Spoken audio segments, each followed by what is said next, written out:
know. We're the entertainment, apparently. Apparently. This is the entertainment. God help you. So, I'm Phelim, and this is my wife, And Anne. I'm Anne. Yes, I get to speak sometimes. You know. And I'd like to remind... so, as you might have noticed, we're Irish. I'm sorry about that. We're immigrants, and... we used to have to apologize about that until very recently. But I want to just remind Donald Trump, or President Trump, that we're immigrants doing jobs Americans aren't doing anymore. I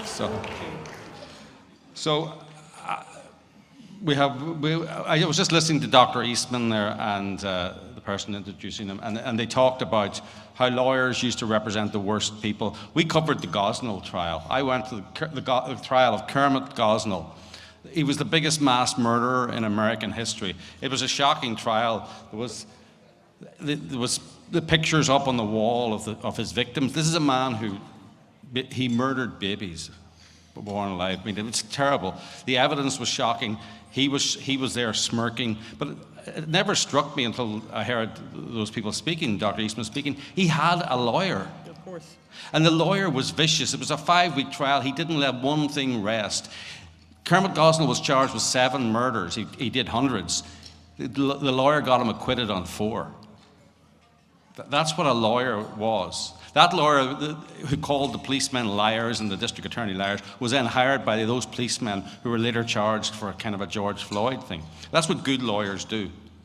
So that's how much the world has changed since 2013. Good evening. Hello. Okay, no one's hearing me now. Hello, everybody. I don't know if some of you were there when I did do you remember COVID? You know, I just want to, can I take a moment here? I miss COVID. I just want to, but what I miss is, do you remember the early apocalyptic weeks? I just feel like there was a really special time for us. I don't know, there was maybe the day drinking, the elastic leisure wear clothing, and then there was this whole thing of working at home. Yeah. And you know, we had like, at the beginning, because we were going to die. Do you remember the whole thing when you were going to die? So we were like doing ice cream for dinner for for a few weeks, actually. And then there was that, but then what happened was you had this realization that you were going to be spending a lot of time with the person you loved the most in the world. And then really quickly you realize the person that you loved most in the world had a philosophy about how to fill a dishwasher. It's very important. And you were married for 20 years and you never knew that they had these like strong, really embedded thoughts on how to fill a dishwasher and many other things too. But anyway, it's not what we're here for. I think Karen asked us to speak tonight, and I thought what we could bring here was maybe to explain to people about Queers for Palestine. Oh. I just want you to know, because we're Irish, we're going to be ending with a sing-song. Oh, yes. Which is also a sing-along. So I want to see everyone up at the end singing along. It'll be in the best possible taste. So get your... We're Irish, though. We're Irish, though. They don't know what... Yeah. So we've become very good friends with the psychiatrist Miriam Grossman, Dr. Miriam Grossman, some of you will know her, who's written amazing stuff about the trans contagion. But she wrote a book, one of her first books was about, "You're teaching my child what?" And so what I thought, just coming out of that, I thought maybe what we would do is, and this is like a game that we can all play. And so the game is, we're going to list out some courses that are taught at some of the best universities in America, and you have to decide which ones are real and which ones are fake. Okay, are you ready? And so how we're going to do this is you're going to I think if you think it's true, you should stand up. I think if you think it's true, you should stand up, and then we'll say if it's true or not. Are you ready? Okay. Rednecks, Queers, and Country Music at the University of Michigan.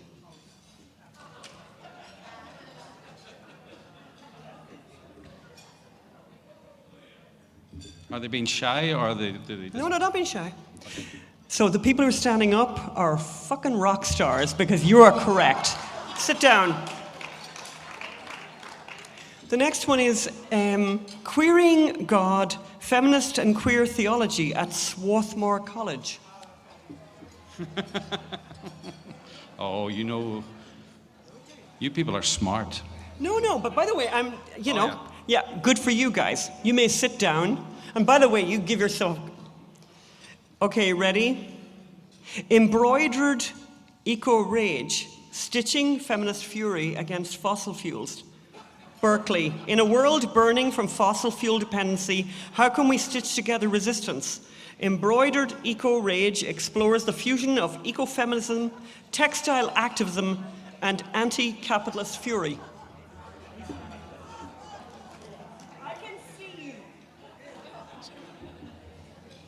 Okay, and we love you so much, but you're wrong on that one. We made that one up. We made that one up.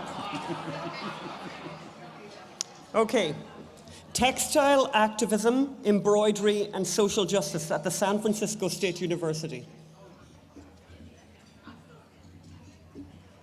I see you.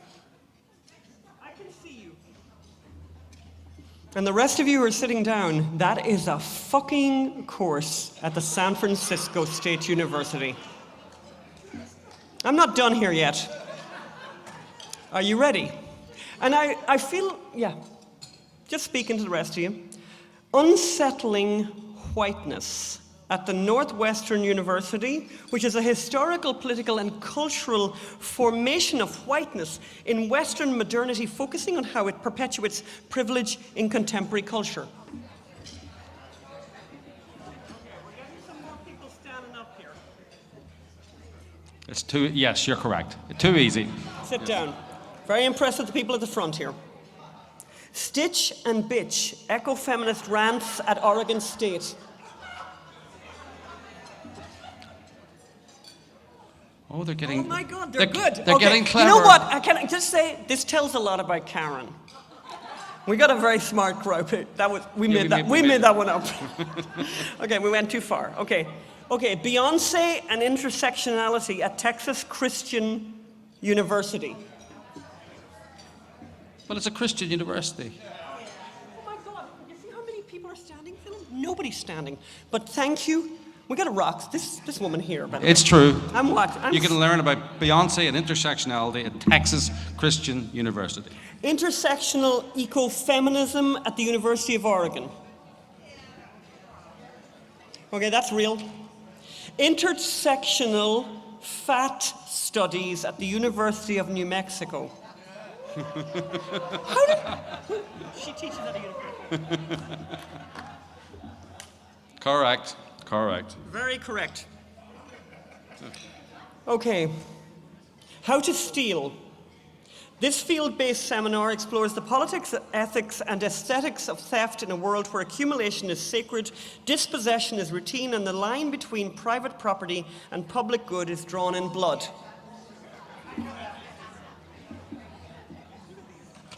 No, is that true? This is true. This is true. The rest of you, I don't know what's happening to you. Okay. Decolonizing STEM at the UC San Diego examines STEM through decolonization and intersectionality, including Palestine as an example of indigenous science suppression. Oh, Dr. Bob. I saw Dr. Bob stood up first, by the way. Respect that. Is it true? Now, Dr. Bob lives in San Diego, and Dr. Bob is right on the money because that is a course at San Diego. UC San Diego.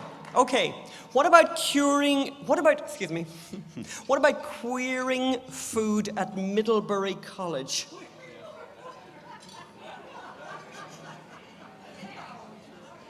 We have one person standing up now. Oh, Robert. Okay, fair enough. And by the way, a lot of respect for Robert, by the way. Robert is correct. Thank you. And by the way, and so is. Yes. Yeah. Okay. Film 3000 porn at Westminster College, Utah.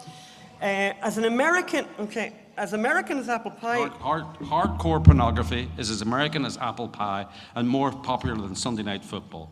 Our approach to this billion-dollar industry is both a cultural phenomenon that reflects and reinforces sexual inequalities, but holds the potential to challenge sexual and gender norms as an art form that...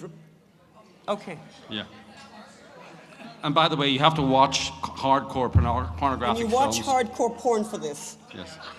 Okay, the people at the back, I don't know what's going on there, but good for you guys. I don't think the people at the back are going to be part of the sing-song, but you are. You are going to sing at the end.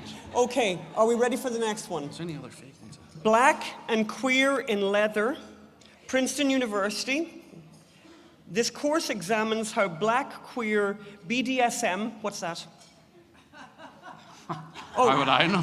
Bondage, domination, and sadomasochism, material culture, objects, spaces, and practices resist traditional biographical narrative due to the underground nature of these communities. Is that a course? Yes. At a university where your beloved child is going to college and you are spending. Thank you, and you may sit down. And then, I think that's it. That's it. But by the way, I'd like to thank you for participating. And this is why, if you have had a moment ever where you've thought, because obviously Queers for Palestine is challenging, but you know what? If you're a child who is beautiful and fabulous and gorgeous and perfect and brilliant and intelligent, and you let them loose in these horrific places, cesspits. In these cesspits, that's how Queers for Palestine, that's where it came from. And you weren't watching. And people like, by the way, Bill Ackman, who I've decided I'm just in love with Bill Ackman, but Bill Ackman was on the board of Harvard for a long time. And he didn't notice that this is the stuff that was going on. Okay, so anyway, I'm delighted he has decided to know about these things. And so, Phelim, what are we doing to try to combat this madness? So after October 7, we went to Israel. We do plays, we do podcasts verbatim. We went to Israel. We interviewed about 20 people who survived October 7, fought back, who lost people, who were bereaved. Who saved people. One person saved 100 people, other people lost family members. And we fashioned it into a verbatim play where every word on stage is something that the survivors told us. There's no editorial.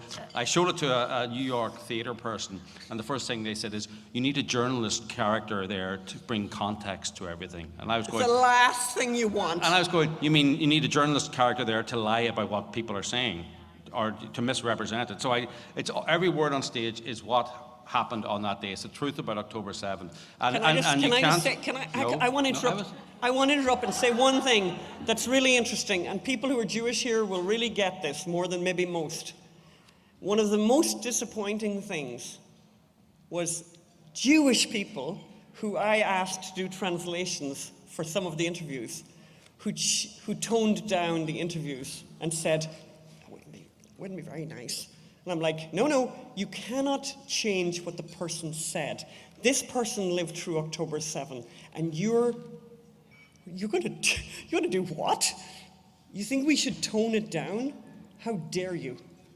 This is not what journalists do. You cannot change what the person said. And that, I have to say, it was a bit of a revelation for me, I have to say. But anyway. So the play was in New York. Yes. It was in Princeton. It was in UCLA. And now we're bringing it to Bowdoin College. Oh, and who went to Bowdoin, Phelim? A certain New York City mayoral candidate, Zoran Mamdani. That's his and what did he set up there, Phelim? He set up Students for Justice in Palestine there. So we're going to bring it to Bowdoin College. Bowdoin College with Hallett Campman. September 18th. If you know anyone in Maine, or if you know anyone anywhere, please tell them to come. We have a 700-seat theatre, and we would like to have it filled. So, yes, so please, yes, Bowdoin, Maine. You can get the tickets at 7boden.com. Okay. So, okay. Enough of us. No, oh, okay. the chant. So, oh yes, we were watching oh, Instagram. Yes. So our northern, okay, so we're Ireland, about to finish. As you know, we're Irish, and Ireland is the most anti-Semitic country in Europe at the moment, sorry about which is that. a very competitive field.